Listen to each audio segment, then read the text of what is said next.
And hello once again, this is Ted Hicks, Late Night Parents. Ways to follow the show is latenightparents.com.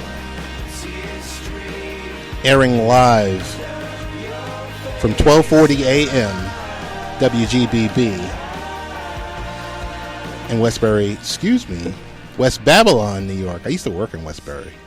Those were good days. Myself and the person next to me, Richie V. How you doing? I'm good, Teddy Ted. What's going on, man? How has your week been? How have you been doing? The last 18 days. Oh my goodness. Inside days, joke. 6 days. Someone hasn't physically, for new listeners to the show, Rich and I work together. We've worked together for the last 14 years. 14 good years. 14 very good years.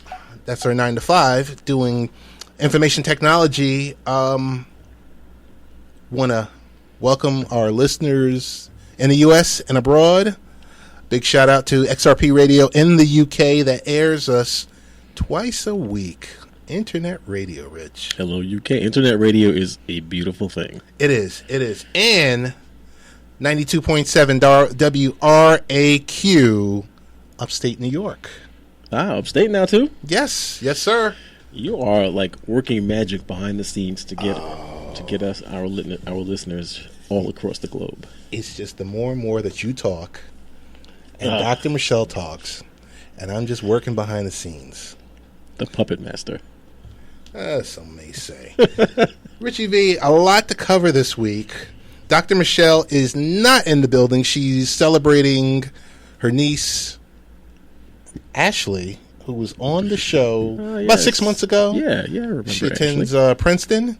It's her birthday, so happy birthday once again to Ashley. I guess we'll jump right into it. Rich, like many African Americans of my generation, and of my generation is also of your generation. Yep. As a New Yorker in my 40s, I grew up without a gun in the house.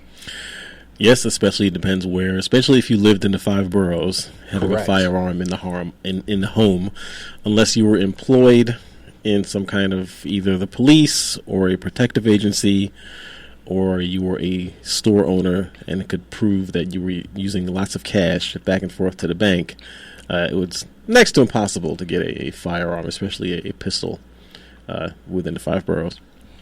To my parents, gun ownership was politically unacceptable, but morally wrong.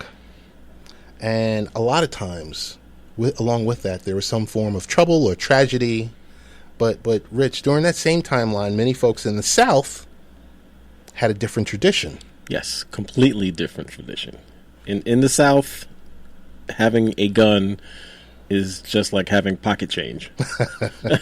I mean, it is.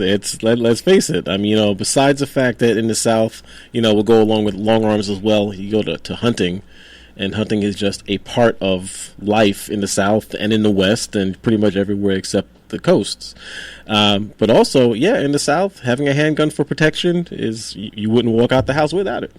So in the South is a different tradition, and where black families, many of them fresh from the farms and hunting rifles and sport to an extent with self-defense, many gun owners buy their first guns and begin practicing at the gun range, right? Wondering if the thought process was perhaps the Second Amendment is the black man's ultimate sign of full citizenship. That sounds like it should be. I mean, granted, we're all citizens anyway, and, there's all kinds of debate over the Second Amendment itself. But, every citizen of these United States has the right to bear arms. That is true. And for the previous 8 years, I heard one side saying, they're going to take our guns away. Yeah. Oh, my goodness. He's going to take our guns. Well, he's out of office now. Yes, he is. So there was something that happened. There were a couple of big events. One, Donald J. Trump becoming elected president. Yep. And the incident that was streamed across the world, Philando Castile. Yes. Black gun owner, card-carrying member. Yep. Legally carrying a firearm at the time of the event. And I thought it was apropos to bring on a fellow African American NRA, card carrying member, Yep. Mr. Ian MacDonald. So, Ian, want to welcome you to the show. Hello, can everybody hear me? Yes. Loud and Ian, clear. How are you? How you doing? Excellent. Excellent. I just want to, before you go into it, I want to discuss, just briefly lay something out there. Okay. That was very germane to a comment that you made earlier. Individuals were screaming and crying that they're going to take our guns, but gun ownership actually skyrocketed during the Obama years. Yes, it did. Yes, it did. It really did. Yes, it did. So quite to the contrary, the Smith & Wesson, Springfield, they actually would prefer if President Obama remained in office because they sold more units. Yep. There were more licenses applied for through the FBI background check in those 8 years, in each of those 8 years, than ever before. More important than background checks and licenses to carry, because there's a distinction between a license to carry and the ability to purchase firearms. Yes, that's Okay. true. In many states, you don't even need your license to purchase a firearm. You can purchase because you are a registered resident of that state. Mm-hmm. Now, to carry your gun, and let's go in another direction. You have some states that are considered open carry states, Right. where there's no need to even apply for a firearm license. If you're carrying your weapon exposed, you're within your rights. Right. So let's not even count the applications for concealed carry permits. Let's just talk gun sales. Right. Gun sales boomed. Yeah. That's true. Well, even when you make that pistol purchase, just the sale, not even the concealed carry permit, but you still got that FBI background, the background check at purchase time. Yes. Which that you get. Yes. And that's the which number. I'm all for. Yes, I agree. By the way, I am also a card carrying NRA member myself. And so I fully understand, the point you're making and those issues, because it's true that sales went up, people were scared, they bought more guns. But so as an African American, for some black gun owners, it's a tough question, and that question being, can African Americans be reasonably expect to be covered by the Second Amendment in a country where, let's face it, there's still plenty of racist rhetoric, racist attitudes, racist actions? What do you think? Can we feel that we can honestly be covered and protected and be able to exercise our rights under the Second Amendment? Okay, well, the ability to do something and the right to do something are two different things. Completely. As a United States citizen, you have the right to bear arms. You have the right, according to your state, city, local jurisdiction, you have the right to every right that's available to any other person. Now, the ability to utilize that right, or the ability to exercise that right, is all in the hands of the law enforcement of that particular area. Right. That's where it gets kind of sticky. And there are several videos online where this is very clearly evident. Where one in particular, there was a white gentleman, and he said, "I'm going to walk down the street with the AR-15 in a sling on my back." He walks. The police they come to him and they talk to him, but the approach that they came to him with was as if he wasn't a threat. Right. But then now the black gentleman did the same thing. The officer stood back about maybe 15 yards, exited his vehicle, holstered his weapon. Here we go. Pointed his weapon at the guy and made him lay down on the ground. I'm familiar with the video. Before he even approached him. So it's the perception is where the problems come in. Because, again, it's a law is a law is a law. But the perception of the law in the hands of the individuals who are there to enforce the law is where the problems come in. and that's just a whole nother ball of wax that we can sit here talking about forever. Right. But let's just try to stay on topic. That's where the issues come into play. I agree. So I have a listing here that the Washington Post has found that unarmed black men are 2.5 times more likely to be killed by police than unarmed white men. But there are no... Perception again. Say it again? Perception. Okay. The perception is... Now, I hate to keep cutting you off. But, No, go ahead. All right, here's the thing.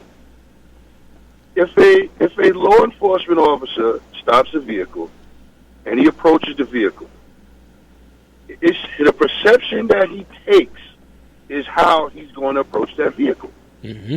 So now he's going to approach the vehicle. Again, I'm just speaking generally. I'm not speaking specifically. I'm not trying to paint broad brush law enforcement because I have a lot of family in law enforcement, which is very funny. But they approach the car driven by or containing black individuals as if they are the threat.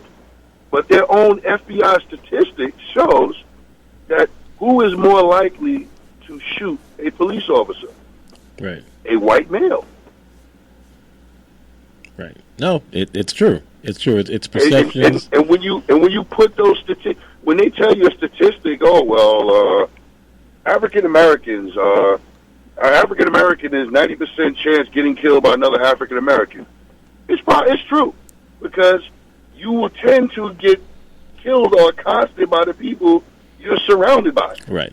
But the flip side to that is 81 point something % of white people are killed by other white people. Right. But that's the other side of the coin that's not put out there with the statistic. So I mean, it's very interesting where you sit and you allow somebody to talk and you say, okay, well, you said this, but here's the rest of that statement that you failed to give. Mm-hmm. But again, it's all in perception, because an officer has no clue of the intention of an individual who he's stopping. So I have all respect for them being apprehensive and being cautious, because you have no idea who you're approaching. But if it's showing that you're approaching a certain demographic differently than another demographic, that's the pure definition of bias. Right. And that's the issue that we have at its core. That is the exact issue. But that again, I mean, I'm a black guy. I've got into more arguments with black people than white people. Right. But but because I grew up around black people, so it was very, very unlikely for me to have an argument with a white guy growing up in East New York, Brooklyn. Right. Yeah. It's not gonna happen. It's just the reality of it. No, that's understood. Hey, you're listening to Late Night Parents. Rich Valdez, Ted Hicks. We're speaking with Ian MacDonald, and we are talking about the Second Amendment. But we can segue into issues with firearms or the reality is a gun, a rifle, a knife, a brick, anything by itself is not deadly. It's the intention of the individual using it that makes it a deadly weapon. That's true. If we just for some strange reason was able to snap our fingers and every firearm on the planet disappeared, stabbings would go up. Right. people are going to do these things. If we took away all the knives, then people would start hitting each other with maces and clubs, because that's what we did. It's just now the firearm is where it's at. Ian, as a wrap up question. Yes. I think one of the questions we initially asked. So, as a question to you, as a black gun owner, does the Second Amendment apply to African Americans? Yes or no? It most certainly does apply to us. It most certainly does apply to us, and it is incumbent on any individual that wants to exercise his Second Right Amendment to go about it the right way and demand that his right or her right is respected. It's just, I mean, it's in black and white, for lack of a better word, literally. a better term. Yeah, it's literally in black and white. So if you go into court and you say, well, pursuant to statute, blah, blah, blah, I have the right to do this. It's up to them, when I say them, meaning the people telling you it's not your right, to prove you wrong. Now, again, that's in the court of law. But then now, in the real world, the perception of individuals dictates what happens. Right. Which is totally contrary to law itself. Right. Law is not supposed to be based upon perception. Law is based upon the rule and the actions taken thereof. Exactly. But if you look, and just, I mean, it's all over the news. It's all over the internet. It's all in the paper. And you see for yourself the bias of the legal system. So theoretically, yes, it does apply to us. But the application of that law and the application of that right is where the difference lies. Yep. And individuals who continually flout these laws against you and are allowed to get away with it is why it continues to take place. Nobody's going to change unless they either A, want to, or they're B, forced to. And if these officers or if the legal system isn't forced to, does it want to change? Right. It's not going to. Gotcha. So all of these things kind of segue and they lead to bigger problems and bigger issues. No, that's fair. That's a fair answer. I will tell you this much. Yes. This is the first time that you're on Late Night Parents, but definitely, I think this is a great starting point because this conversation, this dialogue needs to continue. Because I mean, as you know, you and I have been friends 20 plus years, and this topic has come up privately amongst us and some of our friends. So I like I said, I thought it was appropriate for you to provide subject matter on it because, you know, it's kind of like a lot of times people are just speaking from emotion. Right. But we definitely want to thank you for joining us, Ian, and we look forward to having you on in the very near future. Most definitely. And before I go, I would just like to leave with I am definitely a proponent of people expressing or exercising their Second Amendment rights, Second Amendment rights. But there also has to be the responsibility involved with it. Yes. I myself, I've taken NRA courses. Mm-hmm. I've gotten certified. Mm-hmm. I practice and utilize safe methods of handling firearms. Anybody around me, I make sure they're doing it, or I'm like, you can't handle this firearm around me. Right. Because along with a right comes a responsibility. And the responsibility to maintain your firearms within the laws that are prescribed to it. And if you do that, then I'm all for every and anybody who is legally able to obtain firearms. If you're on a no-fly list, no, you shouldn't have one. If you have mental issues, no, you should not have one. It's that simple. If you're a career criminal, you shouldn't have one. Right. So gun laws really should be about common sense. You hate to use that word. As opposed to furthering an agenda. Yeah, you hate to have to use that common sense word. It's about furthering an agenda now. Gotcha. Yep. Ian, we want to thank you once again. Thank you. I appreciate coming on. All right. It's been a pleasure, Ian. It's always a pleasure, Mr. Hicks. Take care, brother. All right. You have a great day. Take care. Bye-bye. So that was Ian MacDonald talking about, I mean, it's a pretty heavy discussion. Oh, it's a serious discussion because it affects, and it has such different attitudes and outlooks depending on where you are in the country. That's true. That's true. And like I said, it's during those 8 years, a lot was politicized. Things were done. But I don't know. I'll leave it there. I think I foresee a lot of conversations in the future with you and Mr. Ian MacDonald. Yep, look forward to it. Discussing this. But this is Late Night Parents, Rich Valdez, Ted Hicks. Dr. Michele is not in the building, but our next guest is in the queue, Miss Allison Johnson, who is a research and development consultant for Black Entertainment Television. Allison, how you doing? I'm great tonight. How are you? Pretty good, pretty good. Rich is also in the studio. Dr. Michele is... Is she MIA? MIA, yes. Not MIA. I mean, usually it's the other way around. I'm the one like, oh, where's Dr. Michele? But she's celebrating with her niece her birthday. Okay. Well, I guess she's entitled to that. Yes, she is. So, hey, Rich. How are you? I'm fine with Allison. How are you? I'm doing well. Good. So, there's a couple of things that have happened in the last 48 to 72 hours. The Emmy nominations came about, and there was a huge disparity.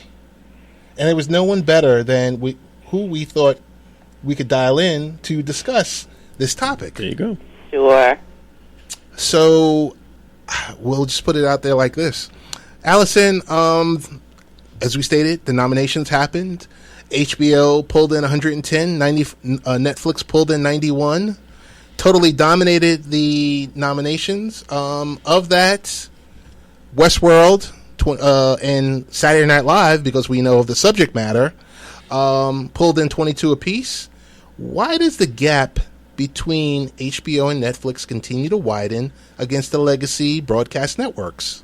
Well, I think one of the big things, you posted a chart to the website that showed the year-over-year changes, or I guess I could say the increases particularly for Netflix. Netflix more than doubled their original programming content. So I think that's a big reason why Netflix had so many nominations, is because the amount of content that they're producing. And it all boils down to the mighty dollar. Netflix spends close to $6 billion, and that's billion with a B, dollars on programming a year. And the networks really can't compete with that, because the budgets that the networks have, not only does that include their original programming, but that also includes their sports budgets as well, for the licenses for their various NFL, NBA, and NHL games. So a lot of it has to do with just the content and the amount of programming dollars that are allocated. So you're basically saying this, that Allison, is the way a pizza pie is sliced. Yes. You have one pizza pie, and hey, Rich, today we're only going to have 4 slices. Okay. But later on in the week, we'll have 8 slices, and you'll say, which pizza did you enjoy even more? Exactly. So then there's a follow-up question related, because one of television's most popular shows, Game of Thrones, tonight, winter is here. Are you a fan? I am not a Game of Thrones fan. Please don't throw any side eyes at me. I have not caught on. Everyone in my family and all of my friends watch the show, but I'm just going to say I'm late to the Game of Thrones party. But I understand, how great a show it is, and how important it is to the fans. And it is a great show. So, it includes that fantasy. Yep. It includes, the fighting, choosing sides, and I hear the spoilers the next day, and there's always the element of surprise with Game of Thrones. So I get, what attracts viewers to the show. Sure. Allison, if it makes you feel any better, I've actually watched 4 episodes. Okay. So me too. I haven't. totally last weekend or 2 weeks ago when it was the July 4th holiday, Game of Thrones ran this massive marathon. Yes. And lots of people that I know, and my family as well, they didn't want to leave the house. Even though they had already seen these episodes, they had to watch them again. Yep. And they even had the subtitles on so that if you walked into a room and you started a conversation, they could still see what was going on in the episodes. Yeah. Well, we won't make this a Game of Thrones episode here, but one of the things about that show is that the first viewing, you're going to miss so many details and little things that come out 2 or 3 episodes later on, and then you want to go back and review it and see it. So reviewing the entire series again, I can fully understand why some folks would want to do that. So, Allison, I think as we pivot from Game of Thrones, tell us what's your favorite show? How do you consume it? Do you consume it live, DVR, mobile app, binge watch it, or are you like the live weekly watcher? Well, I consume in a variety of different ways. You know, every week is different for me. My most favorite show at the moment was Hulu's Handmaid's Tale. Okay. Heard good things I was about completely fascinated with the show. Didn't expect to love it as much as I did, but I thought the content, the storytelling was amazing. The casting was awesome. Everybody I know is like, you have to be watching the show. Like, this is the best show on television right now. I tried to consume it live because it aired weekly on Wednesdays. Okay. So I tried to allocate that time. But, you know, as life catches up with you, sometimes you don't have that option to watch it live.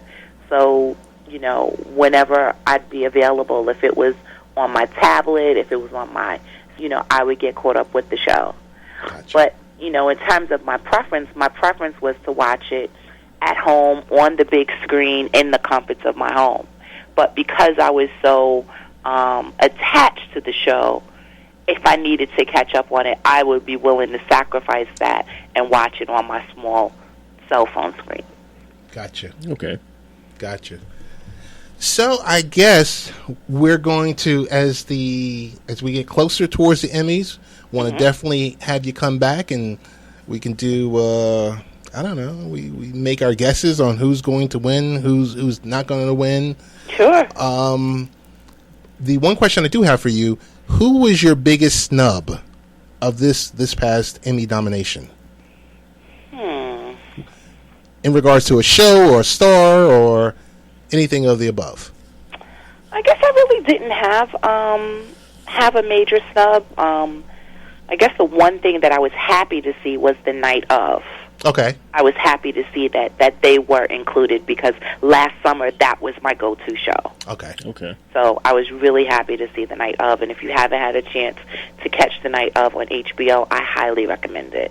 Got you. I don't know about for you, Rich. For me, was The Leftovers. Yeah. Well, we can talk about Leftovers again. I thought that was a great show up until the last season. Okay.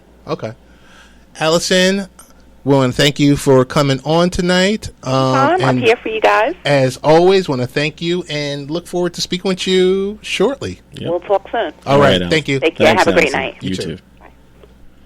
Always good to speak with Allison, get her viewpoint. Yes. An insider outlook. Oh, totally. Because she's in. Yeah. She's in. So I know we have one other guest scheduled. No problem. Gabrielle Van Ridge. And we're going to talk about, I don't know, I just kind of feel dirty when I say this word. Go ahead. Revenge porn. Revenge porn. I don't know, Rich. There's some news out there recently. Yeah, there's some stuff about there. But in between time, this is Late Night Parents with Rich Valdez and Ted Hicks. We're looking for Dr. Michele Reed, but she won't be in this week. But she's with us, I tell you that much. Always. As always, the good doctor. Rich, I will tell you the fact that Leftovers did not get a nomination. will make it go down as an iconic show because Yeah. after 3 seasons, that's it. That it's over. It's done. I just over. finished watching it last week. Okay. I binge watched the final season. Okay. Like I said, I was disappointed. Gotcha.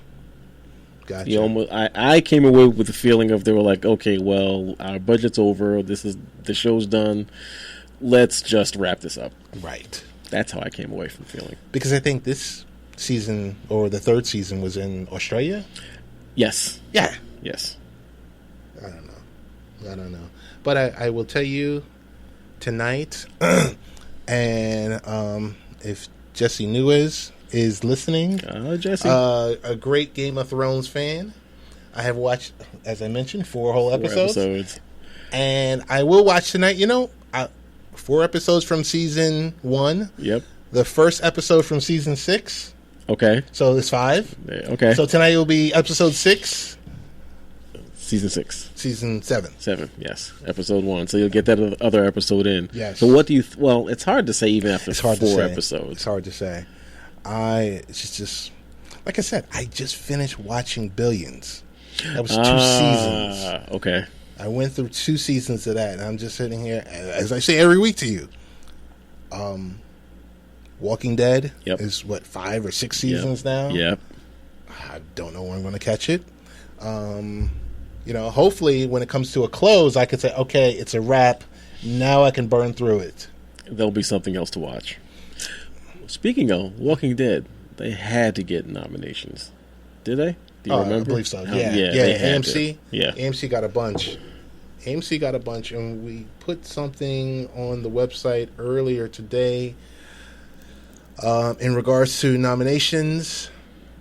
And the nominations are as followed. AMC. And I don't see a direct listing for AMC. Okay. So they were down in the list a little bit. But all right. Yeah.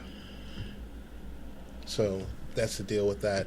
But I didn't even factor in what Allison was saying about the different buckets. And the buckets, one could just spend on programming. Right.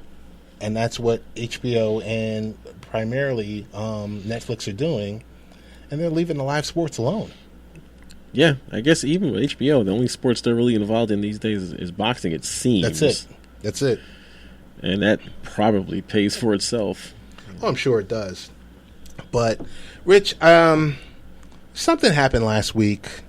Or was it 2 weeks ago? Because, you just turn on any of these social media apps and you see what's the craziest things of the day that are happening. And you see, hey, what's trending, what's hot. And you saw some stuff with, like, Black China and Rob Kardashian. And I was like, okay, I'm not the least bit interested. I've never seen a single episode of Keeping Up with the Kardashians. I was about to lie. I might have seen one full episode. Maybe. I haven't. Maybe. Have not ever viewed a Kardashian-related show. We have no reason to. No need to. Not our demographic. Right. Whether it's E or Bravo or this or that. No. But at the same time, I've never watched Housewives. I've never watched I'm there any with of you. that stuff. Right. But, so this week, the situation about, it's been going viral with Rob Kardashian and Black China going back and forth and, putting out unfavorable.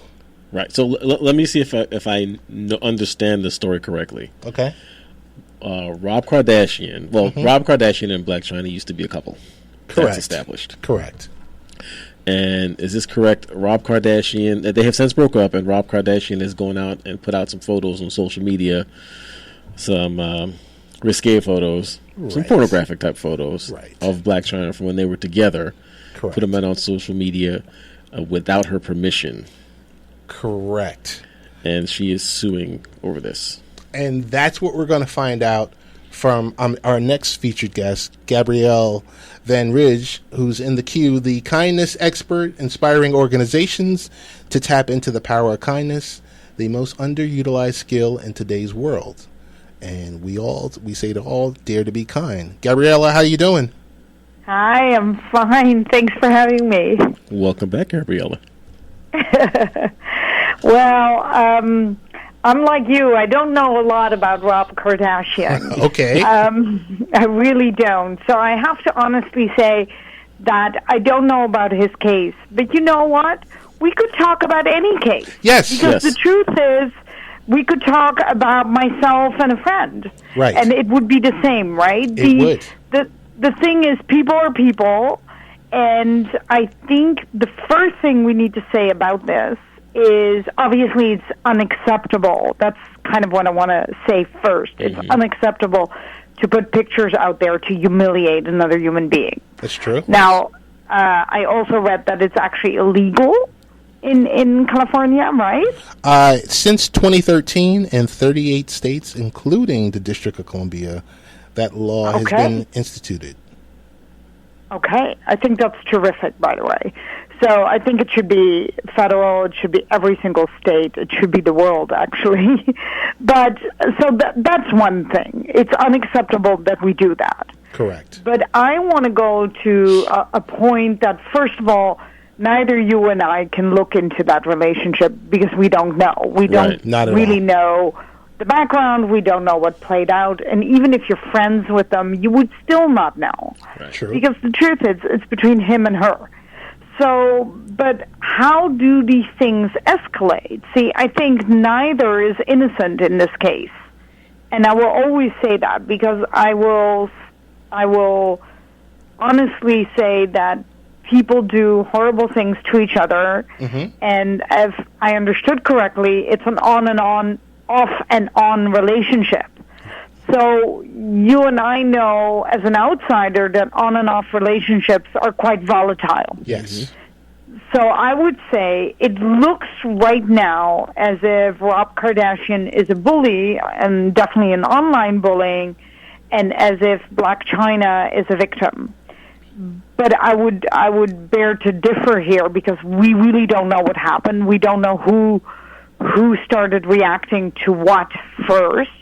But this is how everything escalates online. It's when we don't do anything else except action-reaction. And this is basically what I teach, right, in my third book. This is a perfect example of what not to do. But the honest truth is we think, and gosh, I wish Rob and China could hear this, we think, most of us think that the world is out to get us. And I always say that we're not that interesting. And so they're not really that into us, you know. Okay. We're not that important. So having said that, that's kind of where the issue lies, right? It's this continuous of he said, she said, and if you spend your life reacting to the other human being and to the rest of the world around you and to everyone who's posting on social media, that's a pretty exhausting life. Yes. And I'm not surprised that most people are just kind of overwhelmed because nobody knows where it started anymore. And so I really request people to step back and to see if this is actually worth it. Is it worth it to be right and to hurt the mother of your child? Because no matter what they think of each other, they are parents. Mm-hmm. And I think maybe someone on social media should maybe post that, your parents. That's true. Think. Go ahead. Yeah. Go ahead, No, I was please. going to say, you also wonder, and I use the term loosely, but you wonder how much of this is just due to their celebrity status. It seems with that family name, you never know what's real, what's not, and what's coming out here. So you take that also, not necessarily with a grain of salt, because again, the allegations, the actions, if he's done this without permission, then he's, I would say, sure, in the wrong there. It's illegal. You shouldn't do it, period. But you also wonder, how much of this is just to get some more ratings and get people to watch a TV show. That's true, too. But the real thing is he did commit. Yes. He did go over the line. Yes. Right? I mean, Rob should not and cannot post pictures that were taken without any consent. Correct. I mean, that's number one. And number two is, even if we don't know, even if it was for ratings, the world is watching you. Mm-hmm. So if you have a name that means something today in the social media world, you have even a bigger task in living up to your name, I would say. You and I could maybe do something and then say, oh, mea culpa, I'm so sorry, I shouldn't have done that. Mm-hmm. But I can tell you that I can't do it anymore. I mean, can you imagine if I did that? People would not take me seriously as a kindness expert. It's true. You have to walk your talk, and you have to kind of remember, and I think it's maybe easy for Rob Kardashian to forget this, but they have all these fans, and some fans are very young. Yes, exactly. And so they need to remember that every single fan on their Facebook sees this.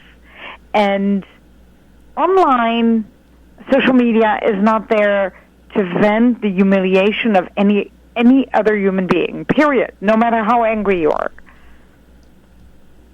Yeah. That's really my bottom line here. We need to learn that. We need to learn it face-to-face, but we need to learn it online because etiquette has just gone out of the window. That's true. I mean, there is no etiquette anymore, and everyone sets the bar higher. So if this is the bar already, that it's okay to do this, what's next? Well, Gabriella, I will jump in and say etiquette and the moral compass went out, the window with the 2016 presidential candidacy. I knew you were going to go there. But here's a question that I have towards you and also with Rich is, even when you say the name revenge porn, should our legislative branch focus on changing the label and focusing on the harm? I mean, is revenge porn a form of sexual abuse? Is it a sexual crime? Because I think any form of putting... I don't like the word. Right. Because I wouldn't want the younger generation to learn what that is. Right. See, I think, again, we're setting the bar with all these words. But to me, it's abusive. It's explicit images that are abusive for the person that's in the picture. Right? And it is a true humiliation. I would actually like the word humiliation somewhere in these wordings. Because it is a humiliation for China. Now, if she wants to post a picture of herself naked, you're allowed to do that. Right. Right? But not someone else. Besides the fact what he wrote on it, I'm sure, is actually worse probably than the picture. Right? So, but I think the whole thing about this revenge, it gives other people ideas. Yes. And that is not good. No, not at all. See, because this is what we all need to keep in mind. There's one thing we need to keep in mind. Neither of them are winning here. Mm-hmm. Neither of them are happy with each other. They continue to only be reactive. She might be the victim at the moment and he the bully, but those roles change and intertwine when you have a relationship that's abusive. Because this is abuse from both sides, to me. I would also say neither one is winning, and everything's being indexed for when that child grows older, 10, 12, 15 years old, and they pull up this information, it can't be scrubbed. Nope. And they're going to be able to pull up and say, oh, my two parents were acting like a bleep. And that's how they were acting. Yes. Mm-hmm. And granted, what he's done is, punishable as a misdemeanor with up to 6 months in jail. But you can't take it back. But you can't take it back. Right. You can't take it back, but he can't undo the harm to her either anymore. Oh, totally. Right. Yeah, but and to his own child. That's true. And I think that's where we really need the Dare to Be Kind to become like a sort of etiquette stamp on social media, where we say, hey, folks, think first, Please Right. think. I know Right. you're really upset. I honestly think that volatile people, and apparently we know a few, and some have public, are in public service. Yes. We should take their phones away for a day Yes, we should. Just a day? because I think every day. Yeah. I think on top of it, to tell you the truth, I wholeheartedly believe that the person regrets it once it's out there. You I hope. actually believe that. You hope. I believe that the person afterwards goes, "What did I do?" But then again, just like I said, it becomes a reactive state, Right. and then you start reading everything, and you get even angrier, Yes. So true. right? So true. Oh my So, goodness. so truly, the lesson to take out of this is that nobody wins when you even start this, and that if you can't say it out loud, you shouldn't put it on social media either. Right. That's true. If you wouldn't say this to someone else, why would you put it on social media? But I think we keep forgetting that our bar of Can't get in the values keeps being pushed and pushed and pushed. And what is really interesting, I just wanted to kind of say that, CNN shows these documentaries like the 90s, the Yes. 70s, the Yes. 80s. Yes. And I'm kind of hooked. I really love watching that because sometimes you forget what happened a decade ago, right? Yes. And one of the things that I notice in these decade series is whatever happened in the 60s, they already thought our grandparents thought we were going to go to hell, right? Because we did things that weren't good. Yes. We had long hair, or men had long hair, or, hippie clothes. So I'm just saying, but I truly feel that there is a difference with a grandmother telling their grandchildren that they're going to, that they're really bad because they're listening to rap. I think that is different than our true norms, our values that keep being pushed a little bit and pushed a little bit. And I Gotcha. think that's where we need to talk actually much more. And we don't talk about that part. What can we do to actually change that around? And it's us, meaning we, the adults, have to do it. The kids are not in charge here. We need to do it. It's true. And if we do it, and we live by example, if I had a 15-year-old kid that saw this whole thing between the Kardashian and China, it would give her or him permission to do it. It's true. That's what they're thinking. So it's up to us adults. What can we do? When we actually put that on the news and not what happened between Rob and China, then I'm in. Because then we're actually talking about a solution. Gotcha. Gabrielle, Right? Yep. so right. Gabriella, we want to thank you for joining us. Thank you for having me. And tell us best ways to get in contact with you. Okay, really easy. You do the hashtag Dare to Be Kind, Okay. and you will find me everywhere. I won't bother you with my last name. And Gabriella.global, and you will have my website. Got it. Gabriella. As always, it has been a pleasure speaking with you. Thank you for joining us Thank again. you. And we look forward to speaking with you shortly on these type of topics that come up with social media and proper etiquette and all the above. And we are. Okay, we thank will, you so much. You're welcome. We will dare to be Bye-bye. kind. Bye bye. Take care. So Richie V, Teddy Ted. got to ask you a question. Yes, sir. That was a great segment with Gabrielle Van Ridge. Yep. The word still feels a little dirty. Because the fact that you have to utter it in relation to a public event, That's true. That's true. that's the part of it. Before we get out of here, I got to ask you a question. I saw the Defiant Ones. Did you Okay. get a chance to see it? No, I didn't. Docuseries, Mhm. 4 episodes, roughly. I'm gonna say 350 minutes. Okay. Story of Jimmy Iovine and Dr. Dre. Dr. Dre, I saw some of the ads for it. I did not get to see it. and their story leading up to Beats by Dre, Okay. Dre Beats, and the Beats music service, which became Apple Music. Apple Music. So are they? Who is the mastermind behind this? Iovine is really the mastermind. Is that how it's being put forward? Iovine Iovine is the mastermind. Dre is the name, and someone who understood the culture And the cred. So here you got someone from the hip hop genre, someone from the rock and roll and popular genre, connecting, going through that history lesson, and putting this all together. And I got to tell you, the first 5 minutes of the show does it for you. You kind of know how it's going to wind up. Okay. Because it references Jimmy Iovine, and he's getting ready to get the deal signed, and he's telling Dre, don't move, don't do anything. Keep your mouth shut. Don't pick up the phone. Wow. And then it fast forwards to, I think, 2 or 3 hours later, Dre is on Facebook with holding a pair of beats with Tyrese, talking about Billionaires Boys Club, boop, and just all the above like that. But great docuseries. Like I said, 4 hours, and as usual, it was on HBO. Yep. I watched it through the app.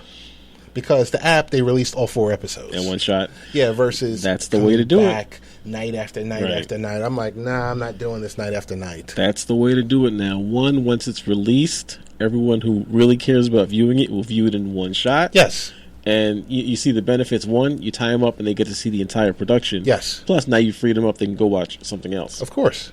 That's the way to do it now. Definitely. Yeah, I will probably catch up with that, start catching up with it on the commute. Speaking of the commute. Yes. We are Long Island Railroad commuters. Yes. How has it been for you? It hasn't been bad. Good. Hasn't been bad. There was one in between. I got caught at Jamaica Station, and it was kind of, maybe 20, 25-minute wait. Okay. But for the most part, it's been smooth. Good. It's been smooth, and I think they're cutting back on the ferries and the buses. And yeah, I've been reading about that. Things are going a little bit smoother, and been leaving a little bit earlier. Got to do what you got to do. Been leaving a little bit earlier, but other than that, looking forward to seeing you in the office tomorrow. I will be there bright and early. I'm sure you will. You'll be there before I am. Provided the railroad lets me get there bright and early. No, if you take your direct train, that's the train. Then you're good to go. Yeah. If it's anything else, that's where the drama starts. My morning schedule is supposed to be pretty much the same. In the afternoon, I just need to make sure I'm on one specific train and get home about the same time. Yeah. We'll see how it goes. So, hey, next week, there was an index we put out this week for the top 25 sports brands under 25, meaning under 25 years old. Mm-hmm. Their spokes team, the Charge sports team, is going to join us. One of my favorite shows, Cinema Savants, their staff, Todd Vandenberg and Rob Steele, are going to join us also to talk about San Diego Comic-Con, which is happening this week. And they're going to talk, I guess they'll give us a recap on D23 that happened. Yep. And Comic-Con, which is the real deal, which everyone's waiting for, and footage and everything else like that. And I think those are our two guests. Two pretty lengthy guests for next week. All right. Other than that, it should be a quiet week. I'll have a review for a new piece of hardware I received from Meme. Pretty cool device. It's I have the option for Samsung Android phone. It's a charger that backs up your phone every time you plug it in. Oh, nice. Nice. So I haven't unboxed it yet. I did receive it a couple of weeks ago, but yes, I've been on vacation, so pretty much doing nothing. But I'm going to open that up, and I'll bring it in and talk about that. Write something up on that. And thumbs up to War on the Planet of the Apes. Saw that. You did? Excellent. Also saw Spider-Man Homecoming the week prior. Excellent. Both of them excellent. Planet of the Apes, the trilogy, won't do anywhere near the numbers of Spider-Man, but they did it the right way. Okay. I will say Wesley Snipes. I mean, Woody Harrelson. He can jump. Played a heck of a role. Yeah, as the Colonel. But other than that, best ways to get in contact with you? Late Night Rich on Twitter. Oh, my goodness. Real Ted Hicks. And you can Follow the site, latenightparents.com. And I think we are out. That is it.